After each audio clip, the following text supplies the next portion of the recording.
Да. Очень много советчиков, экспертов, а также наблюдателей на зрительских точках. Но сегодня и спортсмены здесь, и квадроциклисты. Кого только нету, и туристы.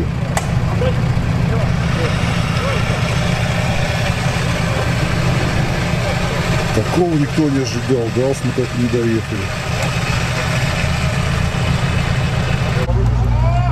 Вылазит, родная, давай.